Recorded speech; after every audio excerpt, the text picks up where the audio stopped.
to begin.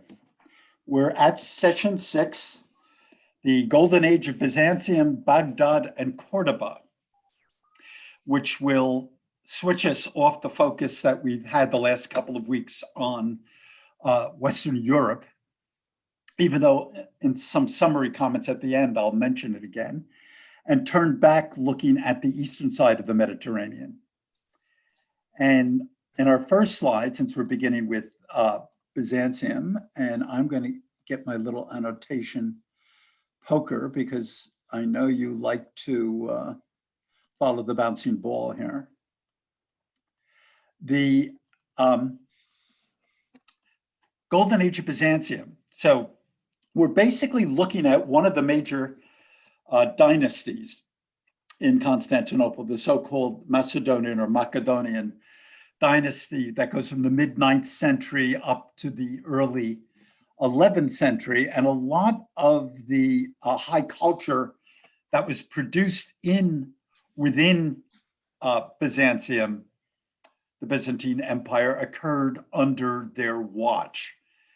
And just as background to this, under a series of very capable leaders, a number of the Basileus, the emperors, the kings, they were able to fight the Arabs at least to a draw, but with mixed results. Sicily falls to the Arabs in the 9th century. In the 10th century, though, a couple of great military emperors, Nicephorus Phocas in the mid-10th century, and then following him immediately, John Zimisces, recaptured some lost turf in Syria and even almost take back Jerusalem, but not quite. By the early 11th century, the empire has overwhelmed its enemies to the north, long-standing enemies to the north, the Bulgars, the Bulgarians, under the leadership of Basil II. And we have a manuscript icon of him here. I can center on this.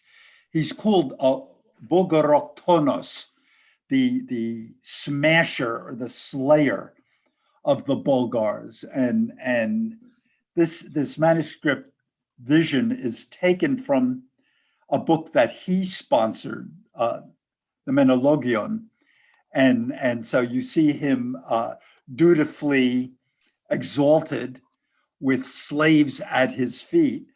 I should mention that there's in legend, and it may well have been true, that after a tremendous victory over the Bulgars, he took thousands of prisoners and had 99% of them blinded, leaving 1% of them with only half blinded so that he could lead the others home. And so this was not a silk glove in the wars between Slavic elements, the Greek homeland, and the Arabs, for that matter. They under Basil, they absorbed a lot of territory into the empire, and so it once again stretched to the Danube. And what I'm going to do here, let me just, I think somebody wasn't muted, so I'm just going to make sure everybody is muted. Yes, okay. If I look at this map with you, so basically what you see here is by 1025, bits along the Syrian coast, Cyprus, the Anatolian Peninsula itself was back, completely under Greek control. Parts of Macedonia that used to belong or be controlled by the Bulgars had been retaken. So you see this border is pushed right to the Danube again.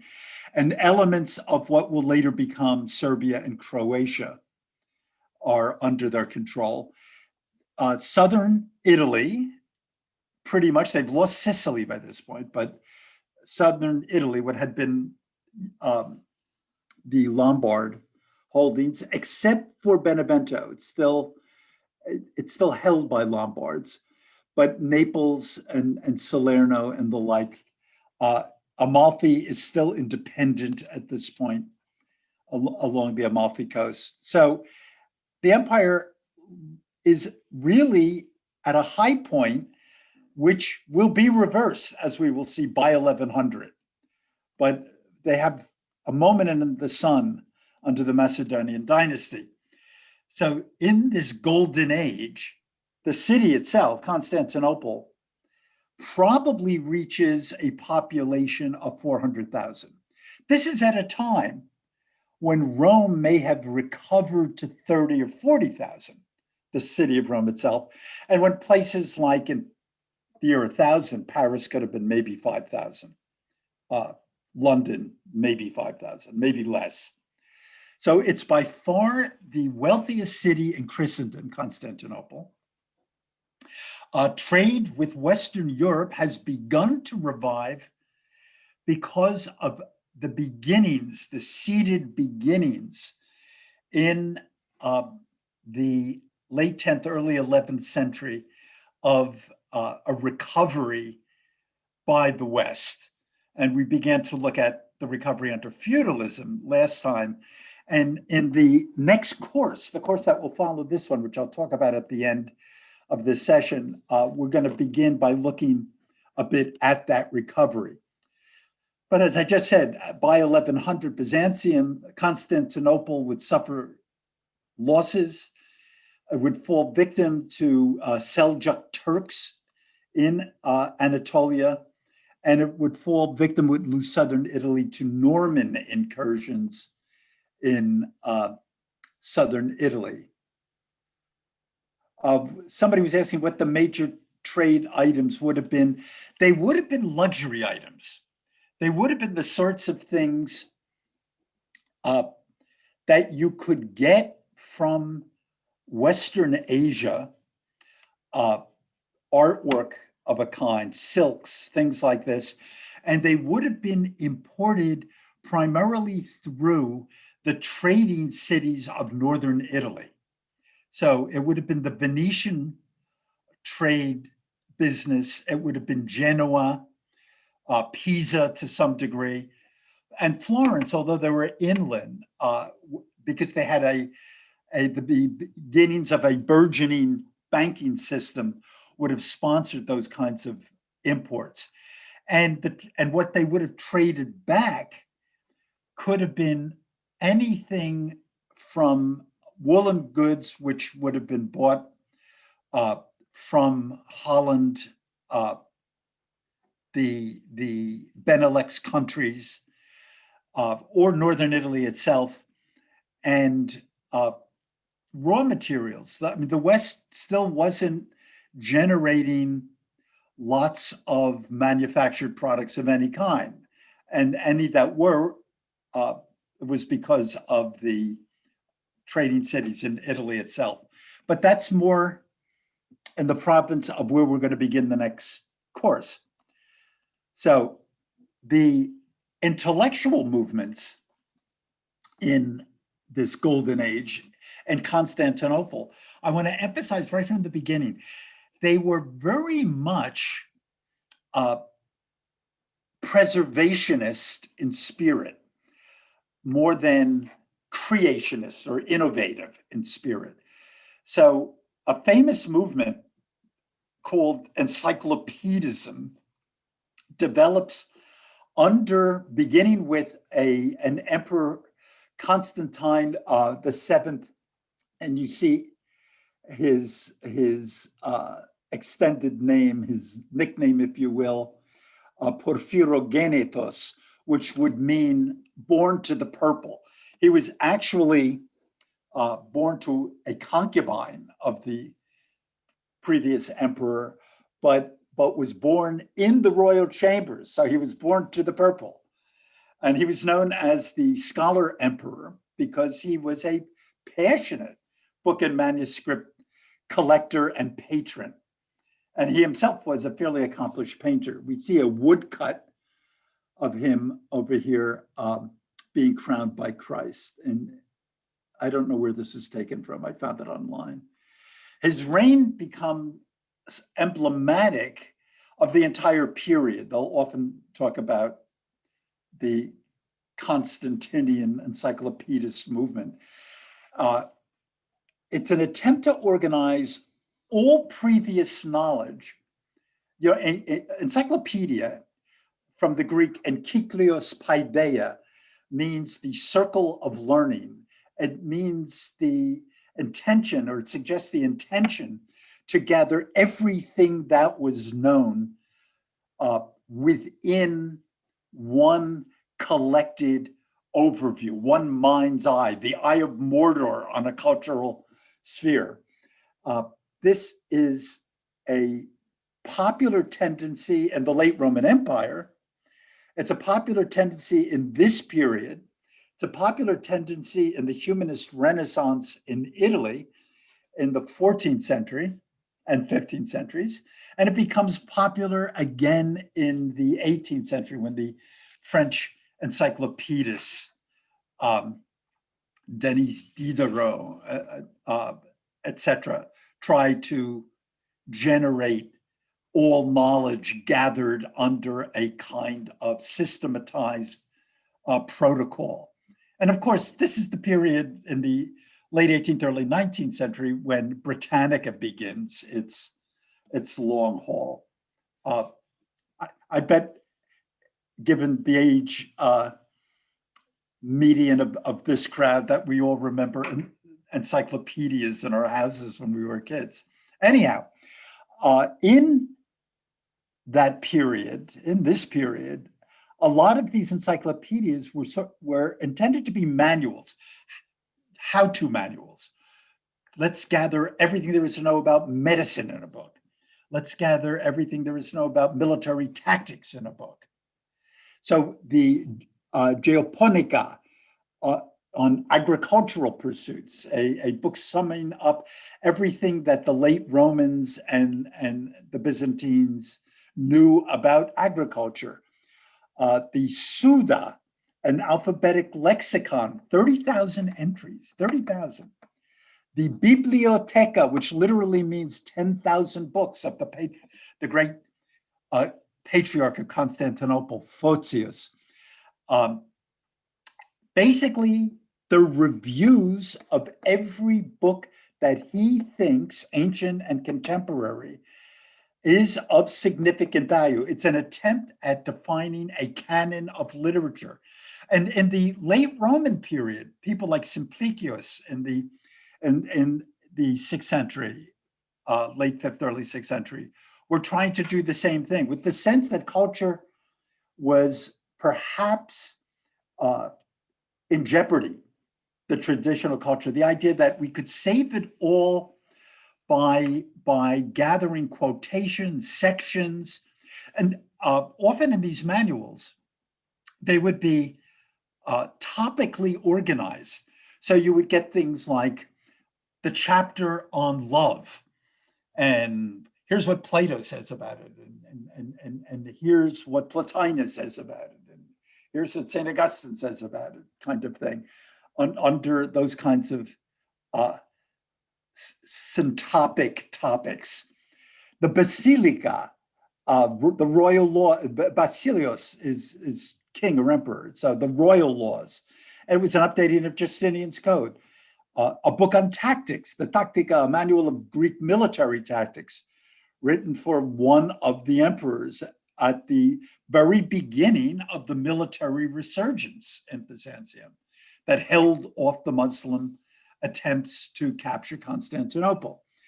And this included, interestingly enough, an argument that Christians should emulate the Muslim doctrine that granted spiritual reward for fighting the infidel, a sentiment that was going to be taken up by the Latin Crusaders at the end of the century, at the end of the 11th century. Constantine himself produced 3 manuals on one on imperial administration, one on the organization of the bureaucracy, and another on court ceremonials. And court ceremony in Constantinople was legendary. And we have, you could do a course in and of itself of the legends and stories of and palace intrigues in Constantinople, or for that matter, in Baghdad during the same period. So the impulse to collect and organize, which was characteristic of the late Roman Empire, was at the heart of the Byzantine efforts. With the change in focus introduced by Christianity, however, the concern was about the preservation of classical sources, because that's what they thought wasn't getting just due. And that would be lost. And by the way, many quotations of ancient philosophers and theorists that were minor characters. We have most of Plato now. We have a whole lot of Aristotle at this point. But of secondary figures, we only have through these encyclopedias. The originals were lost to us. They never turned up in libraries. So if we didn't have translated quotations from Greek into Latin and then maybe back to Greek on the part of these people, or on the part of some of the late Roman manuals, we would not know a lot of the text of a number of ancient writers. Anyhow, church art during the Macedonian Renaissance is quite significant, because this dynasty comes to power after iconoclasm, after the image-breaking crisis of the previous century. So it's now been rejected, that argument, that sort of Puritan argument that religious representational art should be banned from veneration and banned from worship, has been defeated. The iconodules win the contest, and representational design is allowed back into churches. And of course, it comes back in with a vengeance, as we'll say. Now, some scholars suggest that the influence of Muslim attitudes in the Byzantine world, given the military success that they had in the 7th and 8th centuries, was why iconoclasm had its moment in the sun. Whatever, I don't know that will ever be answered. The resurgence in new church and monastery building produced what will come to be recognized as the standards that develop for mosaic art particularly, but for icon art in any medium, moving into the Latin Middle Ages and the later period of the Byzantine Middle Ages. So you'll begin to see developed under the Macedonian dynasty a look, a feel to the art that will be very recognizable to you, and will have a tremendous influence on early, for instance, Renaissance or later medieval Italian art. You'll see in Giotto real reflections of Byzantine art. Anyhow, I've chosen for a peek into this a particular monastery, which I knew from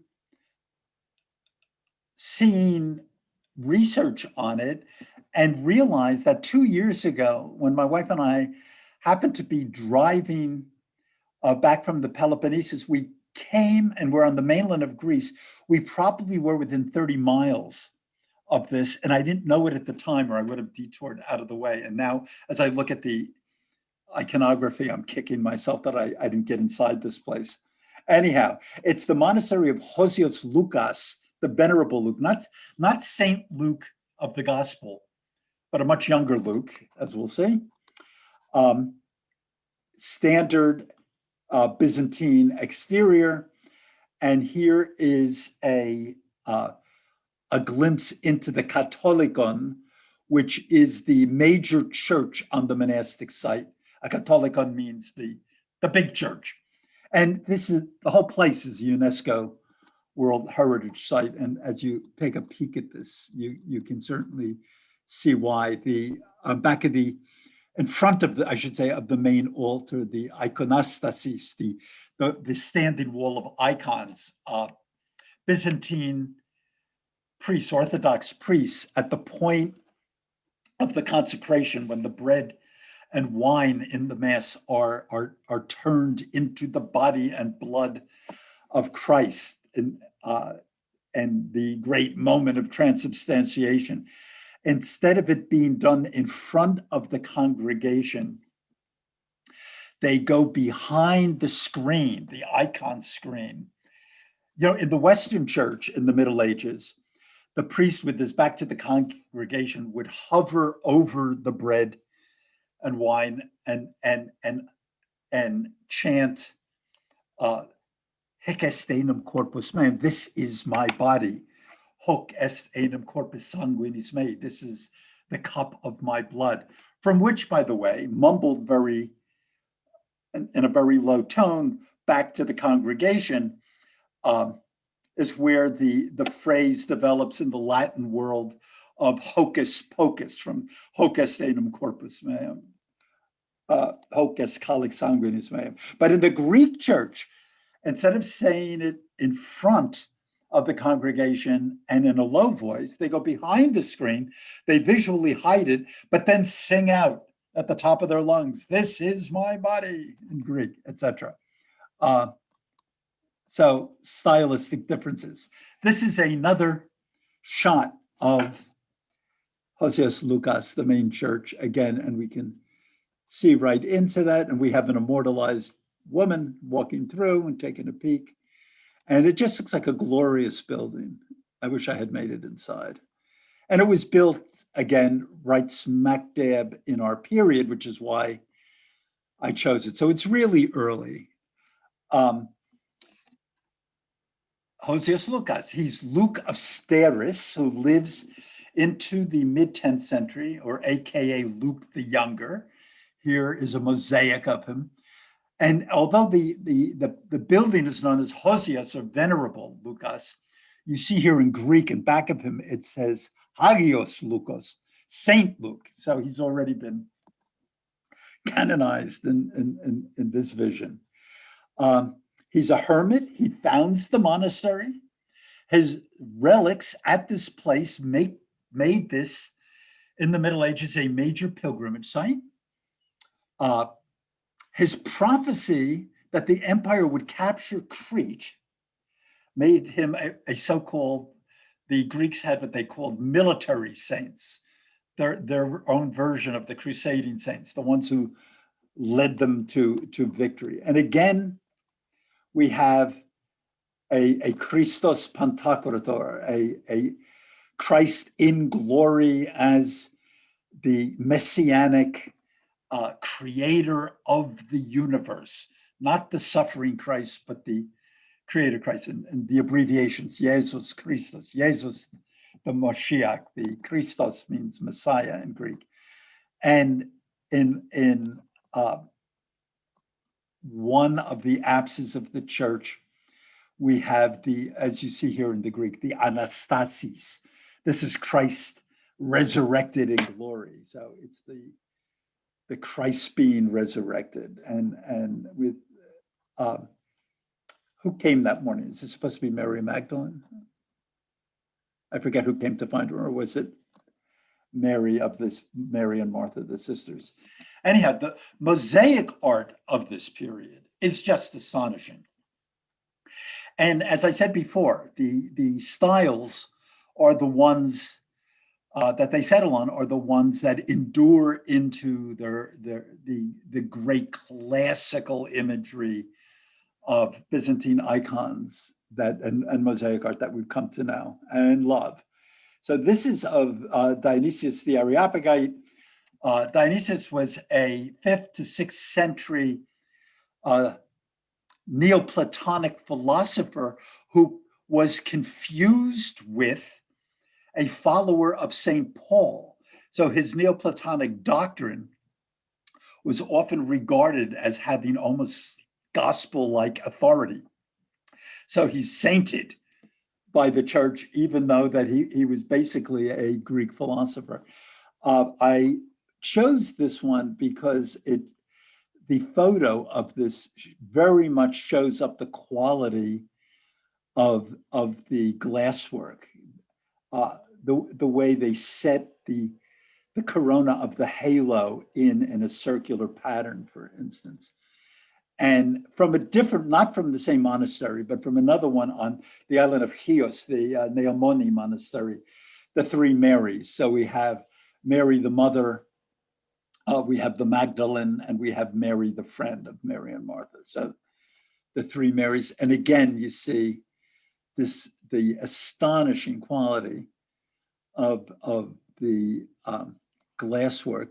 And you see, and I point out here, the elongation of the human figure that will occupy this style of art all the way to El Greco in the West, with his elongations based on iconic imagery.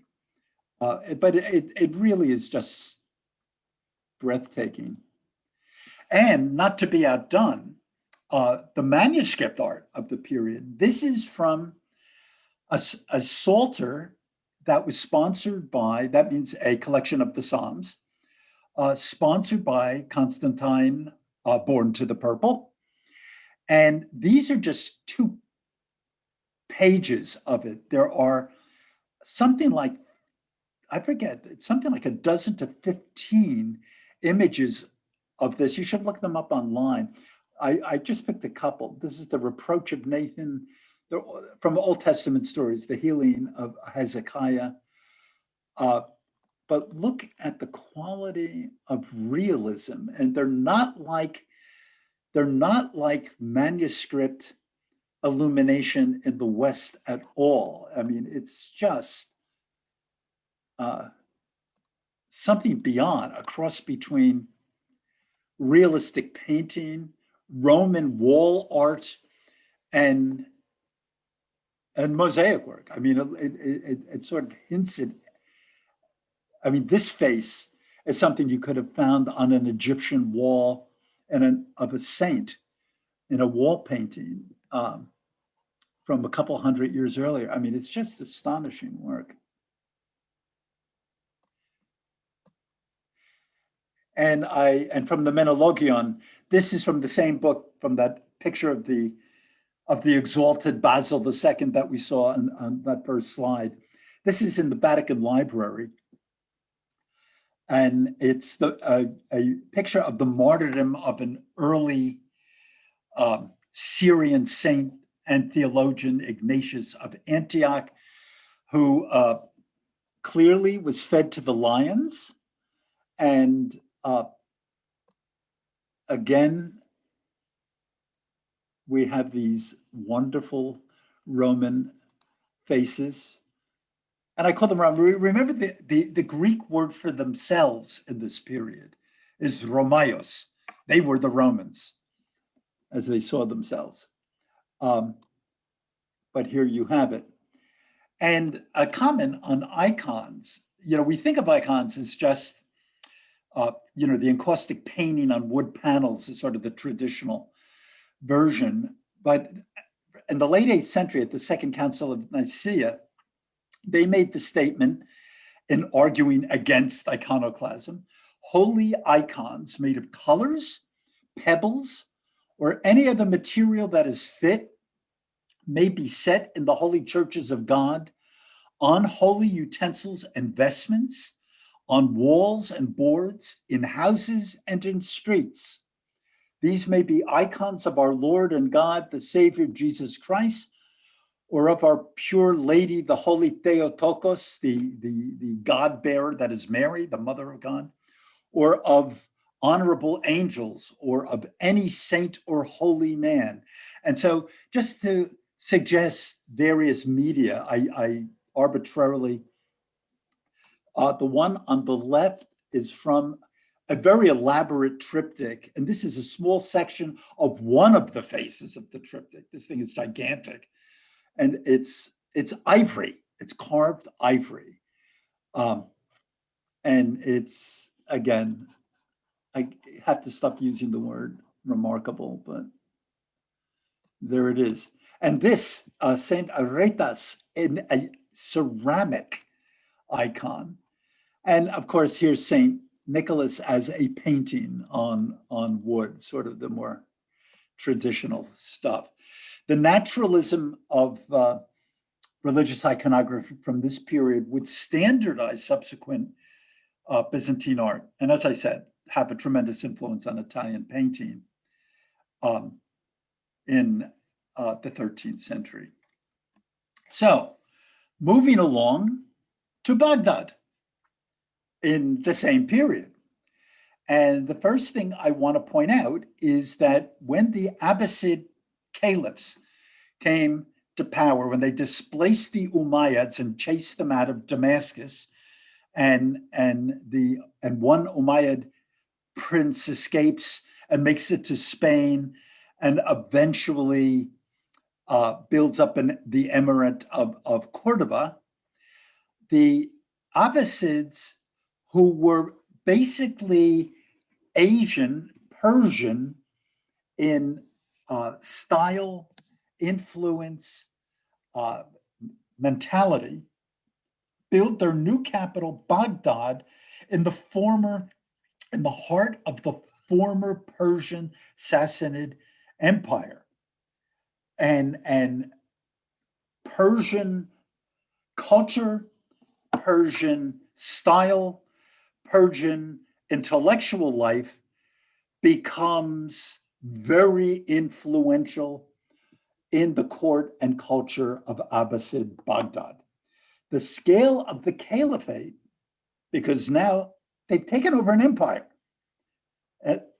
They have moved into a vacuum that had been the Grand Persian Empire, and it requires an extensive bureaucracy.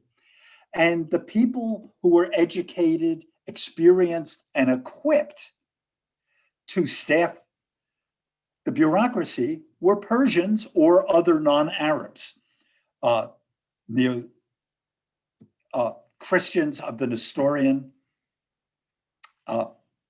faith were other, and Syrians of that ilk were other ethnicities that could be called on to staff the bureaucracy, and because they had the expertise. The Ummah, the Muslim community, now includes lots of non-Arabs, because a lot of these other people, the Persians, convert. It is in their interest, as we pointed out a couple sessions ago, non-Muslims were taxed. And so it was in your career and financial interest, if you didn't have deeply held religious beliefs, to move along.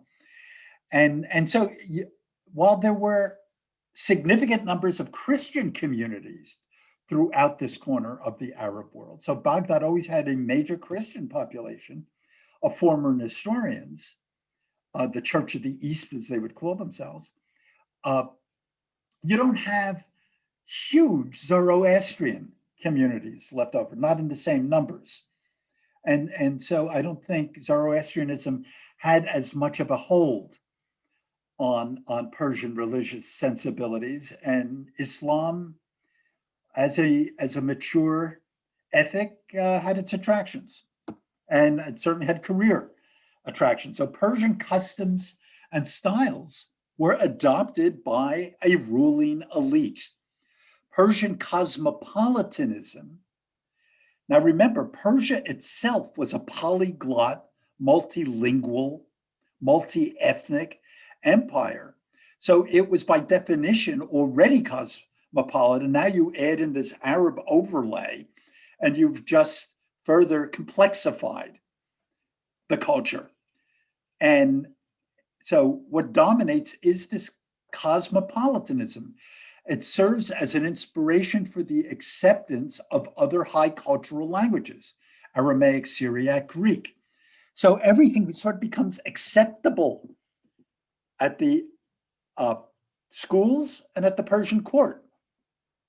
A prominent Persian family at the court, the Barmakids, which came from the far eastern side of Persia, were originally, for instance, Buddhist. So it is not unheard of that Buddhist and Confucian documents during the Great Translation Movement, which we're going to talk about in a little bit, were submitted for translation and were known in Baghdad as literary sources. So the Caliph al-Mamun was the product of an intermarriage between, his father was the great Harun al-Rashid, remember the guy who sent the elephant to Charlemagne, and a Persian mother. So he was already, if you will, interracial and intercultural. And he's credited with the famous quote, "The Persians ruled for 1,000 years and did not need us Arabs even for a day. We have been ruling them for 1 or 2 centuries and cannot do without them for an hour." And so the court was Persian. And as we will see, they even develop a secular popular culture, which is Persian in style and Persian in influence. So it's a world that also was politically fragmented. So by the late 8th century, the opposite dream of one great unified Islamic world was already gone, and it was already in pieces. Al-Andalus, Spain, was already in control of the Umayyad splinter that left Syria. Morocco was already in the hands of the Idrisids. Ifriqiya, Northern Africa, that would now be Algeria, Tunisia, etc., Libya. Ifriqiya and Southern Italy was already under the control of another dynasty, emirates of the Aghlabids. These people would often pay lip service to the caliphate at Baghdad, but there was no real political control. They were really something of independent states. And so just jumping to the map so I can show you where these places were. So in green, you have the direct Abbasid control for the period that you had Abbasid control. And we'll see by the 11th century, Egypt will be gone too, to another group, the Fatimids. The Aghlabids of Tunisia in purple, and they're the ones who move into Sicily and turn Sicily, Palermo, into a garden. The Tahirids, the far eastern part of the empire, is under another emirate, so-called Tahirids, the Idrisids of Morocco, which were dominated by Berbers. Remember the Romans, this was the breadbasket, what we would now call Morocco. It was the breadbasket, the home of the Moors, the breadbasket of the late Roman Empire. This is the major wheat producer. And the population, the Moor population, is largely Berber. So if you were to ask, as I did on a tour of Morocco some years back, a local guide, what Moroccans think of themselves ethnically, I was told that 80% of the population, and this fellow's estimate, but it was an informed guess, I'm assuming, consider themselves Berber, and maybe 20%, 15 to 20%, he said, actually think of themselves as Arab. They're all Muslim, and the Berbers were the Moors, and significant portions of the population were Christian. This is where St. Augustine came from. Significant portions of the population were Jewish and continued to be Jewish well into even the 20th century. In 1947, there was a movement for Jewish Berber groups to move to Israel.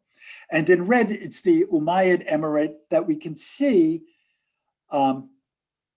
has 3/4 of Spain under its control, but has lost a bit to various Christian dynasties, whether it's the Carolingians or the Basque groups in the mountains or whatever in the north. And this is a map I looked up with you earlier at one point, but it has a different feel to it now that we know what's going on in that part of the world.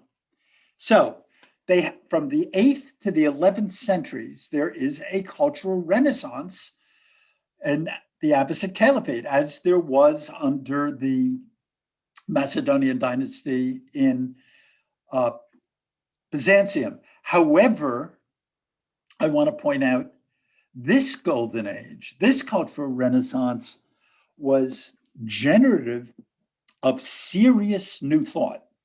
This was a great contribution to knowledge that is represented by the scholarship, the medical, the scientific, the philosophical thought of people, Islamic people, Christian people, and Jewish people in this part of the world, all taking place with centers, particularly at Baghdad, but in other places in that part of the world. The ink of a scholar is more holy than the blood of a martyr, is a famous hadith saying of the Prophet. Beginning in the late 8th century, the Muslim world became a beacon for science, philosophy, and education. Libraries and schools are established in the great cities of Islam, Cairo, Damascus, but preeminently Baghdad. As a result of the conquests, the Abbasid Empire was a melting pot of peoples, languages, and traditions. The Arab elite were now custodians of the cultural legacy of much of the ancient and contemporary world. And we have this manuscript picture here of scholars with their manuscripts on shelves. And here they are opening a book and listening to a teacher make his commentary. The famous House of Wisdom, which was a center for a translation movement at Baghdad, develops in the 8th and 9th centuries. In fact, reaches a high point in the 9th century. And it was a center that attempted to translate everything worth knowing into Arabic. And if it wasn't in Persian already, also into Persian, but essentially into Arabic. Muslim, Christian, Jewish, Hindu, and Buddhist scholars collected and translated texts on every conceivable subject. Among them, as I mentioned here, medicine, philosophy, mathematics, and astronomy. 2 wings of the movement. Preservation is one, and the advancement of knowledge is the other.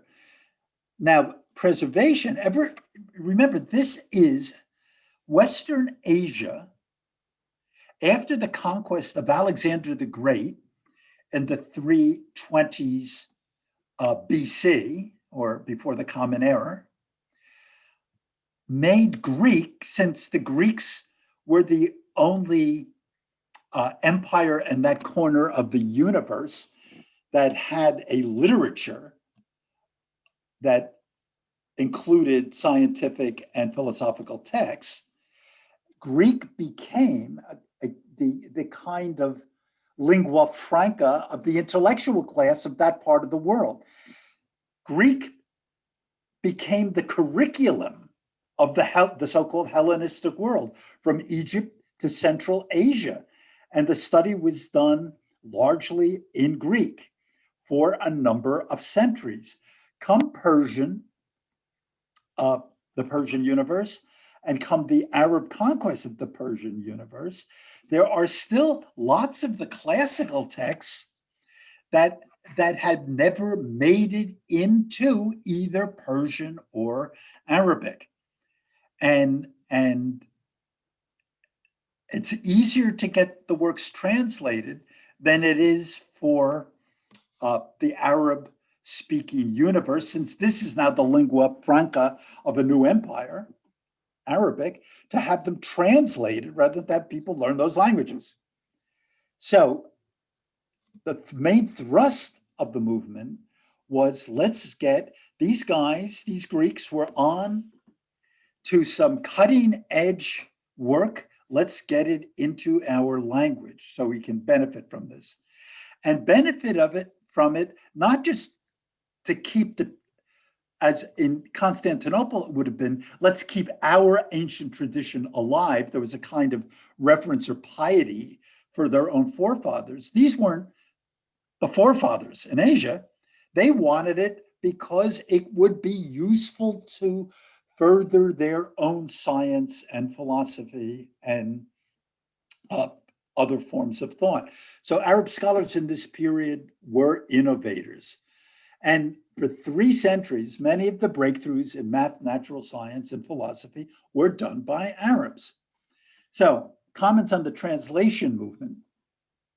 First of all, the translations into Arabic, as I said, were made from Greek, Persian, Syriac, Sanskrit, even Chinese. The Sanskrit because of the Indian documents. The importation of paper manufacture from China helped. So these people were on to paper production, for instance, several centuries before Latin Europe had an opportunity. Then any of the Italian cities had an opportunity to produce it. In the West, there was still parchment and vellum, and they were still scraping sheep's hides and the like. Paper production, papyrus production was done in Egypt, but that's notoriously fragile compared to paper production. So the Chinese were onto something that was both useful and durable. So the star attraction in the translation movement clearly was Greek. And where would they find the Greek translators? Well, the Nestorian communities. Do you remember that I showed this map way early on to make the point that there were these intellectual centers that had developed from the Alexandrian classically trained but Christian intellectual movement that was also centered in Antioch and had set up schools in Edessa, Nisibis, Mosul, Ctesiphon, Jundishapur. These were places where you would have found a lot of Nestorian Christian Greek speakers, maybe not as their native language. Their native language was probably Syriac, which is a kind of sister language and dialect of Aramaic. That would have been their koine, their common language. But their intellectual language, if you will, since they were scholars, their university language, it was like being at Oxford in the 19th century. You had your French, even though it was not your native English, but you could pretty much sight translate. So they had people who could translate from Greek into, worst case, into at least Syriac or perhaps Persian, even if they couldn't make it into Arabic.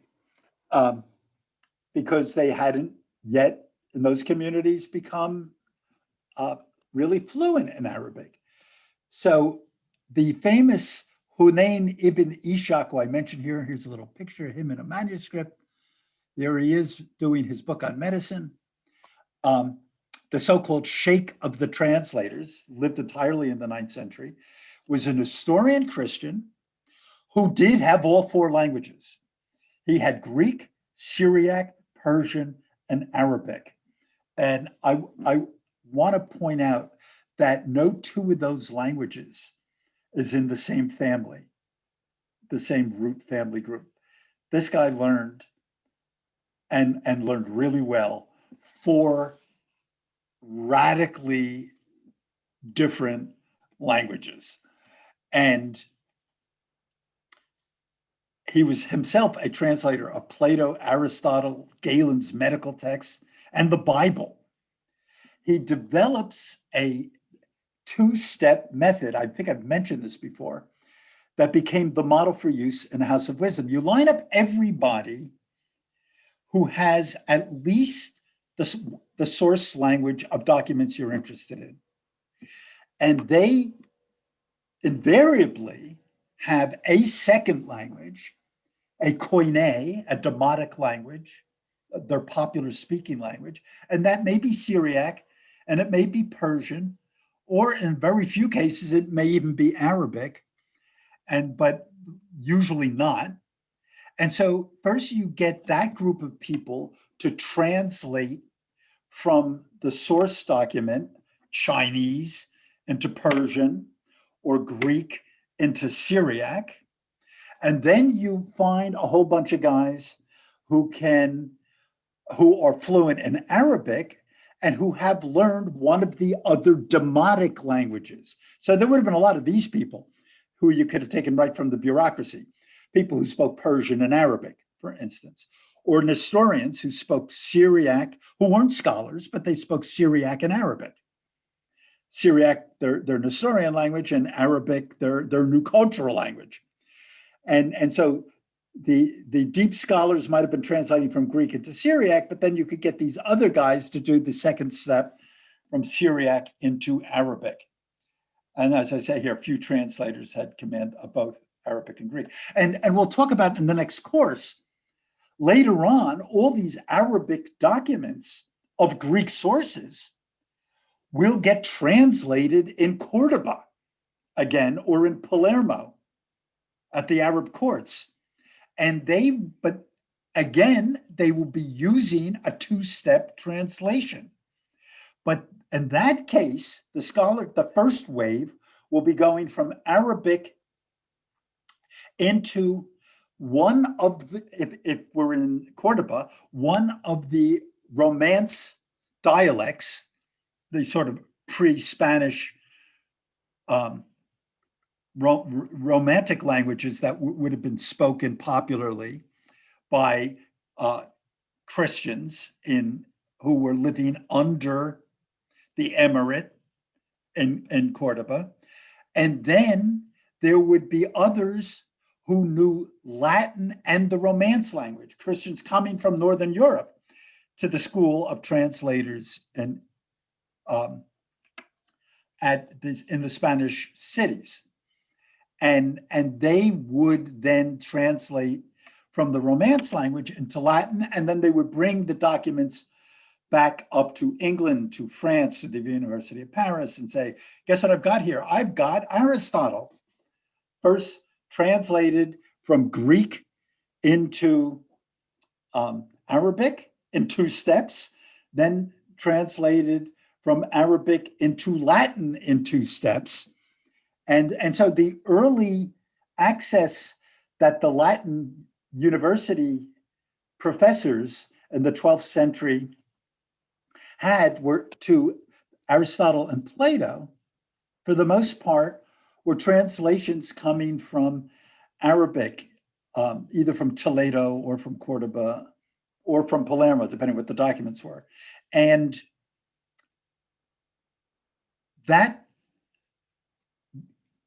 instigated a desire for them to get them from the original Greek And so by the 13th century, you begin to get people who can, like William, the Dominican friar William of Moerbeke, who can translate Aristotle directly from Greek into Latin for Thomas Aquinas, who doesn't speak Greek, but wants to get his hands on as pure a translation of Aristotle as he can get his hands on. Anyhow, so the final translation of the document, even they knew at the time that the final translation of the document is a separate reconstruction of the meaning of the original, which meant that you needed people who knew how to, if you're translating philosophy, who knew how to think through philosophical issues or scientific issues, because you wanted to get the meaning correct, and rather than it being a word for word literal rote translation, which if you're doing Plato would have made no sense if you try to translate him literally. Now, Arabic translators, who I'm now suggesting were themselves scholars who understood the topics they were translating, they added their own original commentary to the text. So people like Al-Kindi regarded ancient Greek texts as a vehicle for his own philosophical positions, which makes it interesting. So the great Arab contribution was as well to philosophy. And indeed, the Western readings of Aristotle and Plato, when we get into the later Middle Ages, are heavily influenced by the way the questions are framed by the Arabs in the act of transmission, which contributes to their richness, if you will. So also, though, in mathematics, Arab mathematicians laid the groundwork for analytic geometry, trigonometry, integral calculus. Remember the whole numeral system. It's so-called Arabic numerals, or really Hindu numerals that the Arabs imported under the leadership of Ibn Musa al-Khwarizmi, I mentioned here, he's a Persian, that's his Arabic name, Latinized as algorithmi, or algorithm, as we get in modern computer science. He developed the Hindu numeral system further. He is considered the father of algebra, linear and quadratic equations. He wrote a book called The Compendious Book on Calculation by Completion and Balancing equations, which is what equations are about, and their contributions to natural science. There are so many, I very randomly pick out a couple of names here. There are like 60 mathematicians you could decide to lionize here. Arab scientists made developments in physics and chemistry and astronomy and biology and medicine. The famous Ibn al-Haytham, Latinized as al-Haytham, he develops a concept of the scientific method, and he's the father of modern optics. He's the first to demonstrate actually that vision occurs not in the eyeball, but in the brain. Al-Razi, or Razes, as he is known, as somebody who refutes Galen's theory of the humors long before the West is still using humor theory, the four humors, to explain disease. He's a proponent of experimental medicine. A little quote: if you want to study the effect of bloodletting on a condition, divide the patients into two groups. Perform bloodletting only on one group, watch both, compare the results. Okay, we're on to it. Here we have a medical procedure being observed by the medical students. So here we go. Harvard Med, here we go. By the 11th century, in a tremendous contretemps, medical and scientific texts were being translated from Arabic back into Greek. So the Arabs themselves had so significantly advanced the sciences involved, that the Greeks now wanted to get their hands on the Arabic commentaries on what had originally been Greek or Greek and Latin sources. I'm going to take 1 second to let the dog out of the room.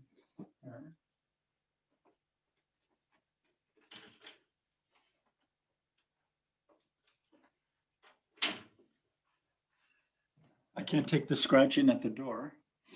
In philosophy, two very famous figures, Al-Farabi, so-called the second teacher, because the first teacher is considered to be Aristotle. His commentaries on Aristotle's logic, ethics, politics, physics, and metaphysics, as well as on Plato's Republic, and people like Plotinus, Neoplatonists like Plotinus, were well known later on in the Latin universities.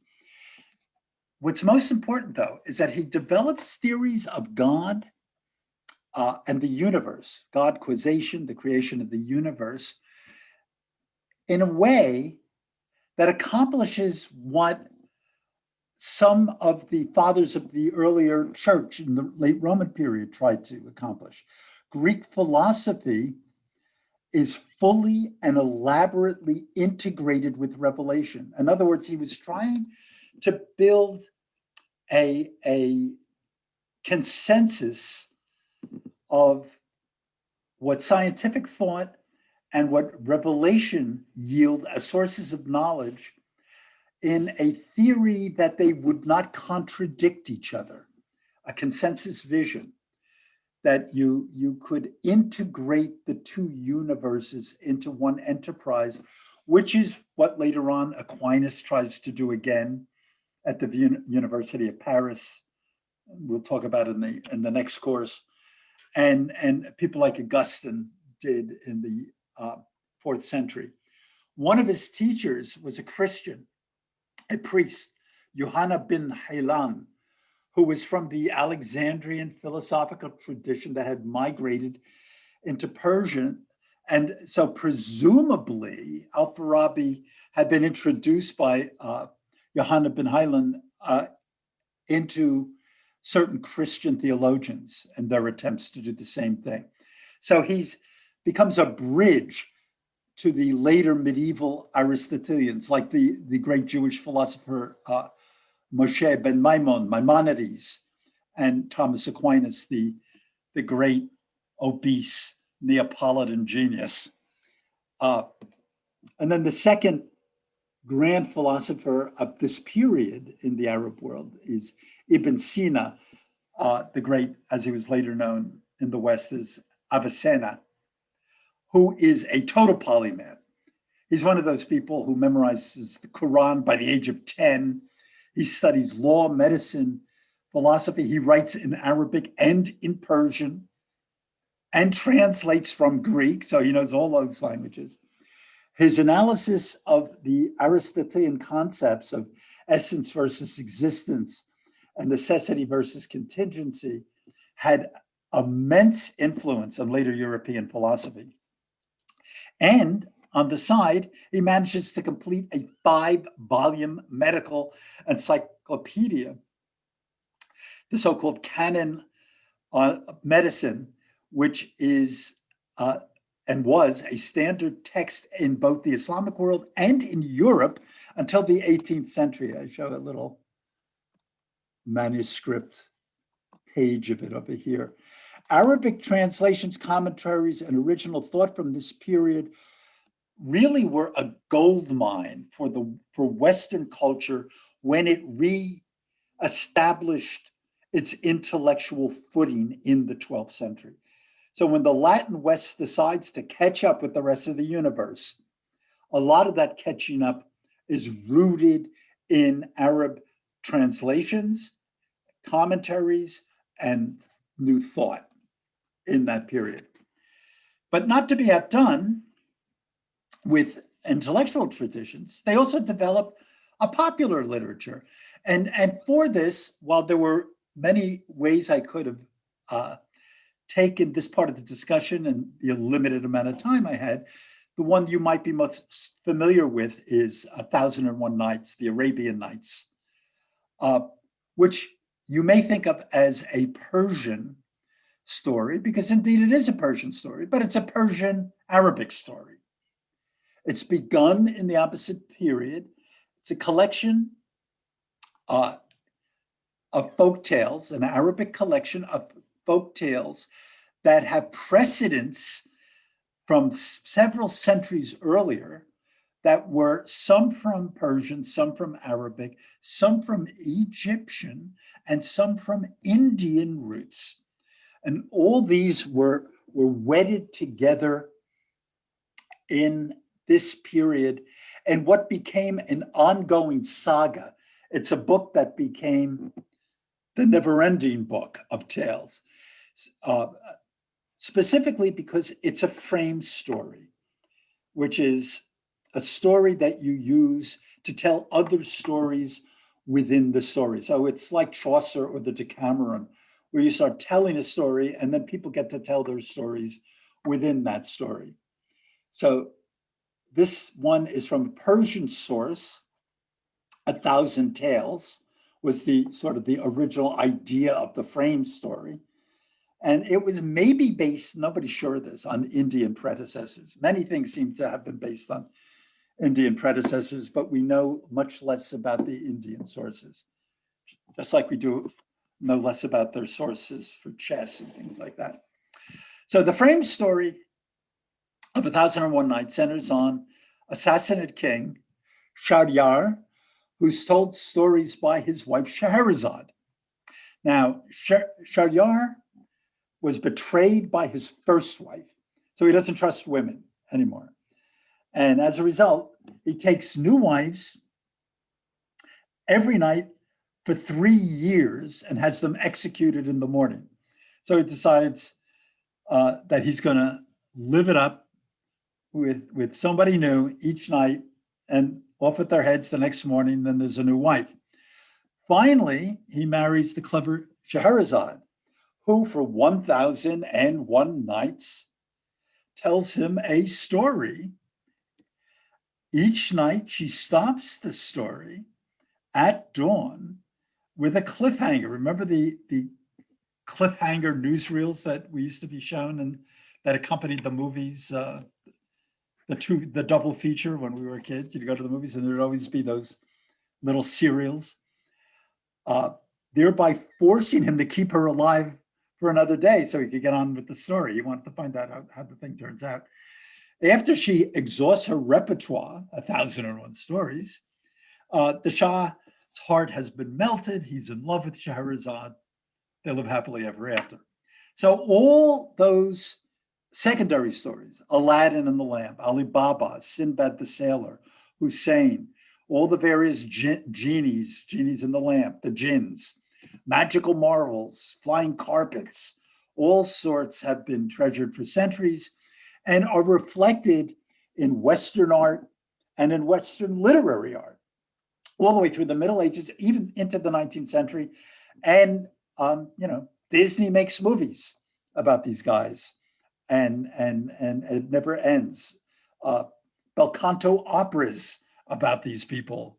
It never, ever ends. The cultural milieu of 1001 Nights is decidedly Persian and reflects, and I can't emphasize this enough, the secular sensibility of the Sassanid Empire that was a major motif of the Muslim world in the Middle Ages. The Muslim world, they had their scholars of the Quran and theology, but their other scholars, the scientific, philosophical scholars, didn't overlap with them in the same way. It's a kind of bifurcated universe, which I'm going to make some big points about in the next course. But it'll come back to this idea that Arab science and philosophy and in this period can be so advanced because it can be considered from a secular point of view in this period. And that will not always be the case going forward. But in the Golden Age, it was still true. For the issue of visual design in the Arab world, since I spent all this time in Baghdad, I wanted to move to the Emirate of Spain in Al-Andalus and use the great mosque of Cordoba as the source to show up, mainly because I want to show something from that part of the world at this point, and because it's such a fascinating example of Islamic art. So after the overthrow of the Umayyad dynasty by the Abbasids, and Abd al-Rahman makes his flight to Spain, Cordoba becomes the capital. As a statement of enduring claims to the caliphate, he builds a grand mosque in 785. By the way, after the Reconquista, it's transformed into what it is now, a Christian cathedral dedicated to the Virgin, but there are still many elements in it that you can still see in their pure, iconic Islamic form. So from the great mosque, they regard figurative art as idolatrous and in religious settings. So mosque design relies on geometric form, on abstract design pattern, on Quranic calligraphy to convey the appropriate sense of solemnity and if you will, sober messaging. And what you always get are these glorious images of harmony, balance, and light. And so, on the bottom left and center, it's the mihrab, which is the niche in the eastern facing wall, the Qibla wall, the one that faces Mecca and the direction of Mecca. And I show two, here's the niche, this is the whole wall. This is the same thing, but you're viewing it sort of bottom up so that you can get the view of its dome. I will show even a closer view of it on the next slide.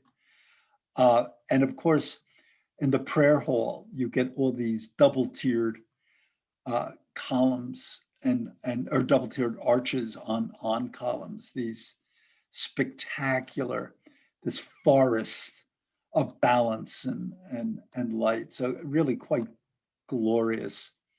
And the design elements, these are 4 domes. The one on the lower left is the one that you see above the Qibla. I mean, look at the sense of figure and elaborate design element without having to use, without the intervention of human figure or representation of the holy, other than through this intimation of an ineffable beauty beyond human understanding. The mind comes to God through the mysterious design and representation of the universe, if you will. And of course, around the mihrab, or around the mihrab, you get the Kufic script, which are either quotations from the Quran or in some cases statements about the dynasty that built it. And again, this is already in this period an archaic script, but they use it because the script is so geometric in its orientation. And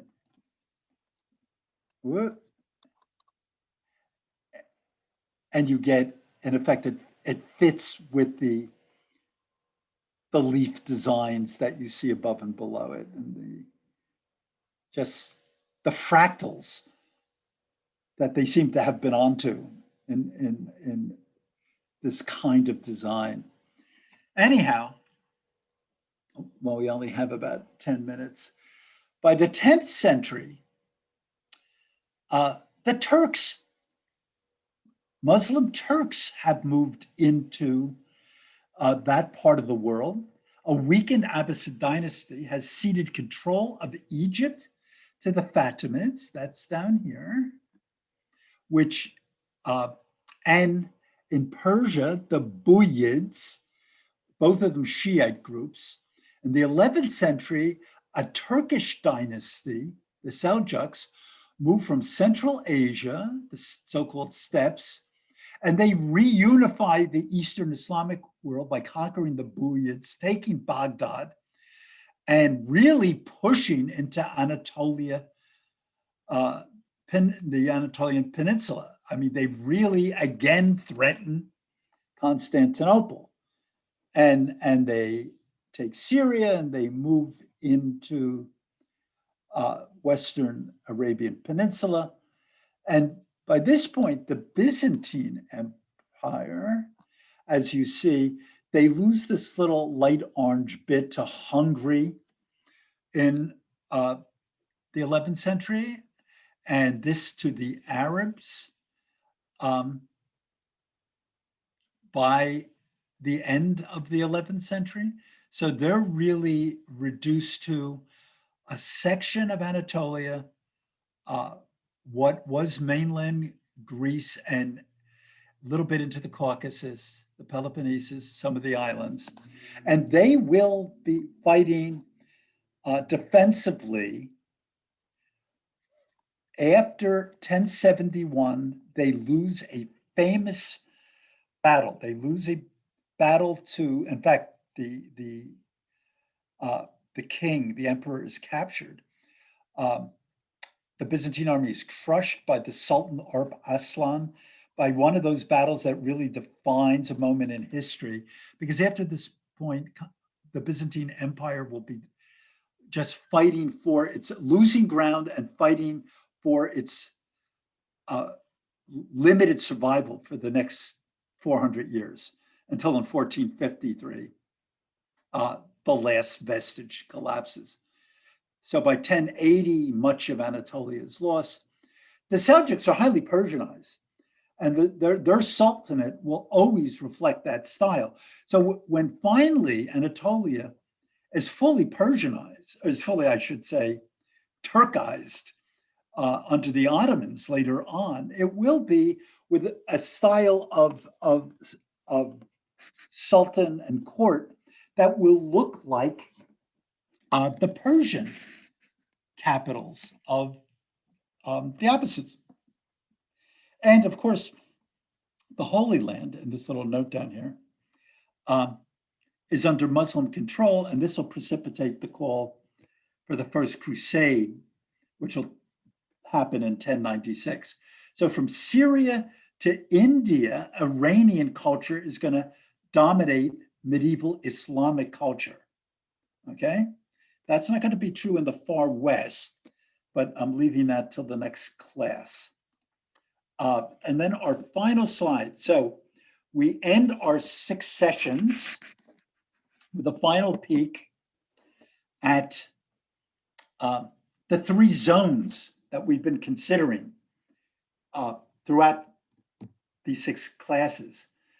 So in Europe, the Latin West, they're on the road to recovery. The West can compete again. So as we'll see in the next course, there have been increases in population, urbanization, and agricultural production. And so as a result of all that, trade gets to grow again. And trade, of course, this all feeds. One feeds the other. Trade grows, it feeds population. Population grows, it feeds urbanization. It feeds extensions of trade. It's the great virtuous cycle up rather than the vicious cycle down. Cultural growth will occur because of an ascendant church, and that's what's been going on in this period. And feudalism matures, and so it serves as the basis of nascent nation states. So England, for instance, as a feudal empire, will become a kind of a textbook on how feudalism allows you to build bottom up to a larger pyramid of nationhood. The political expansion of Latin Europe will include, if we look over here, the Reconquista. So you see Christians of the kingdoms of Leon and Castile, if I can get that even larger, pressing down into Spain. By 1492, it'll be the end of Arab control of even one city, Granada in Spain. The Normans have made their presence known in England, in Italy, and in Sicily. The Holy Roman Empire, the German Empire, has extended its control down through into central Italy, and the papacy is now has a militant and imperial sense of itself and is about to call a crusade against the infidel, as we will say. Byzantium, on the other hand, the second zone, is in political retreat. They've lost the Holy Land. They've lost the provinces of Anatolia. They've lost their outposts in Italy. They're defensive. It's an inward-looking posture. And their culture in that period, one never looks to Byzantium in the 11th, 12th, 13th centuries as producing new thought or science or medicine. Basically, they're holding on, and their intellectual life tends to pour itself into mystical religious expression and the like, and into mystical art of one kind or another. We'll take a peek at that at some other point. It's very conservative tradition, hold on to what we've got. So it's preservation at the expense of originality. I've mentioned the religion tends to be mystical. And in 1054, there's a final break with the Latin Church over the Filioque clause. And that's precipitated that break more by the Pope than by Byzantium. But they are now very much after the church break, they're even sort of an enemy of the Latin West. And they get heavily mistreated during the Crusades, even though you would think that they would be the Christian allies. And they suffer greatly under the yoke of the Crusaders. Islam, the Seljuk Sultanate over here, the Almoravid Empire has Berbers, a much more conservative group, has taken over by the end of our period in Spain. It's at the point when Islamic societies begin to be dominated more by their theological wings than by their secular wing. And they fragmented, they've expanded into the Byzantine Empire, but they've contracted out of Spain. There's been a cultural consolidation within the Islamic world. So yes, they've unified culture and language. The golden age of art and science does continue into the 11th century, but the seeds of a conservative reaction to philosophical rationalism are beginning to emerge all the way through the 11th century and will come exploding forth in the 12th century. And there we are at the end of our saga. I am going to stop the share. I am going to unpin myself. There you all are. That's the course. The one that follows is going to be called the High Middle Ages, and we'll begin around where we left this off with very little overlap and continue right up into about the year 1400, more or less. Yes, we get to see the Black Death, which I'm sure you're waiting for, for which you need many vaccinations, apparently. Yes. Can't wait. And we'll see how this story turns at that point. What were the reasons of the weakening of the Byzantine Empire? The reasons just generally were that the dynasty itself was weak and sort of secularized and corrupt, the way dynasties tend to be, and having failed twice in major ventures against the Byzantine Empire, they didn't have by the 11th century, they didn't have the vigor that the wilder Turkish populations brought with them to the table.